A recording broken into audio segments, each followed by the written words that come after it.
5મી જૂન પર્યાવરણ દિવસ છે અને ભારતમાં પર્યાવરણ અનબેલેન્સિંગ જે થઈ ગયું છે આ સરકારોના લીધે, એટલા માટે કુદરતી જે આફત પર આફત જે આવી રહી છે એના બી ભોગ બની ગયેલા છે. આ બધા પ્રોજેક્ટ જે બનાવ્યા છે એ પ્રોજેક્ટની અંદર જે ઝાડ, જે પૌધા બધા જે ખતમ થઈ રહેલા છે એને આ લોકો કોઈ દિવસ બચાવતા નથી. એટલે પર્યાવરણની દશા આ દેશમાં એટલી બધી ખરાબ છે કે અત્યારે સુપ્રીમ કોર્ટને બી એક ચુકાદો આપવો પડ્યો છે કે ભાઈ પર્યાવરણના ભોગે તમે કોઈ ડેવલપ કરી શકો એ શક્ય નથી.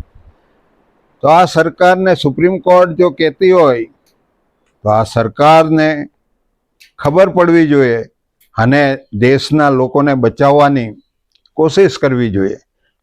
પણ આ તો એટલા જેને નહીં કહેવાય એવા લોકો, જેને લોકો સાથે કંઈ લેવા દેવા જ નહીં હોય, આની ચોરી કરવા માટે અનેક યોજનાઓ, અનેક ખનિજો કાઢવાની જે એ લોકોએ શરૂઆત કરી છે, શરૂઆત બલકે કેટલા વખતથી જે કાઢીને એ પર્યાવરણને નુકસાન કર્યું છે, તો લોકોએ પણ એનું ધ્યાન હવે રાખવું પડશે. તમે ગામ સભાઓ બનાવીને આવા જે પ્રોજેક્ટ છે પર્યાવરણને નુકસાન કરતા, ઝાડ પાનને જે ગામને નુકસાન કરે છે, જે શેડાઓ પર નુકસાન કરે છે, જે આખી વસ્તીને જે નુકસાન કરી રહેલા પ્રોજેક્ટ છે એનો વિરોધ લોકોએ કરવો જોઈએ. કારણ કે આ લોકો તો માણસ જેવું છે જ નથી, એ આપણને માણસ ગણતા જ નથી.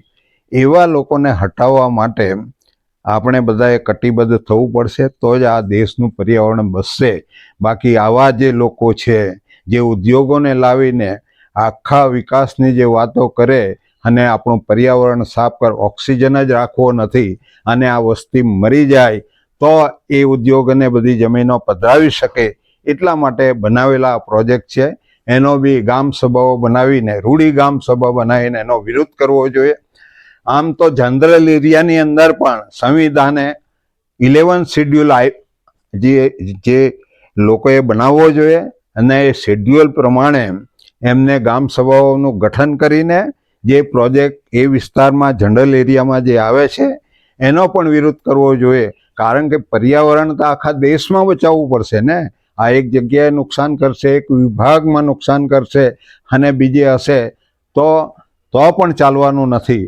તો આવા જે લોકો જે સત્તામાં બેઠા છે, બનાવટી સત્તાનો ઉપયોગ કરીને આપણા પર જે શાસન કરે છે એનો આપણે વિરોધ કરવો જોઈએ, જેથી 5મી જે જૂન છે પર્યાવરણ દિવસ એને પણ અનુમોદન મળે અને ફરીથી આ જંગલોનું સર્જન થાય એવા પ્રયાસ લોકોએ કરવાની જરૂર છે.